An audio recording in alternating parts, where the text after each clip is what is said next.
Tobias Levkovich is with us. I'm pleased to say US, of course, chief US equity strategist at Citi. Tobias, sticking with us through this closing bell. What do you make of what we're seeing at these, as we head towards earnings, as we look towards economic data this week as well, but we are at these lofty valuations? Is sentiment nervous at the moment, would you say? I think sentiment is pretty buoyant at the moment. I think investors are pretty happy. They're forecasting strong economic growth, not just for the first quarter that just ended, but also the second and third quarters, particularly if we get stimulus or incremental stimulus.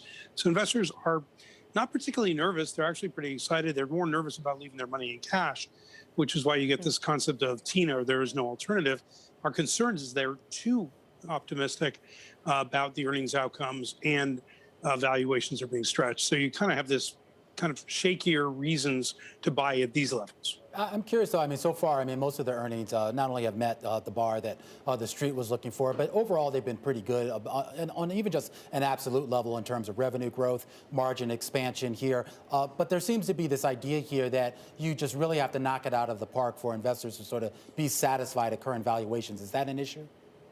So I think you kind of hit the nail on the head, Romain, in the sense that if you think about what is the market already pricing, we look at this and we think the market's already pricing about $190 in earnings this year, and the current consensus bottomed up from the analysts about 174 for the S&P 500. So there is this expectation that you have to do that much better, as you said, hit the ball out of the park. And what we're seeing to some degree in the first quarter is companies that beat the numbers maybe get up a little bit. Companies that hit the number slip a bit, and anybody who disappoints actually gets smushed. It's a technical term. Smushed. We love it. Tobias, are we not bullish enough? Are we too bearish? On aggregate, we're hearing companies are beating earnings by 26% and beating the expectations by 11%. Look, I think that companies have done a really good job of under promise, over deliver. This idea of constantly talk down, be conservative, these wonderful words like guarded optimism. I think everyone knows the economy is going to be much stronger at this stage. The combination of vaccination, easy comparisons, reopening trades, all these kind of things suggest the economy is going to be strong. And I think the critical issue over the next 2-3 quarters is, can you really get it in the margins?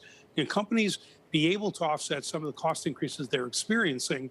Either it's in input costs like commodities, transportation, fuel, et cetera, or even now starting to come into the labor side. Are they able to put in pricing that offsets this, or does it lag a little bit? Maybe it shows up more in 2022 than the latter part of 2021.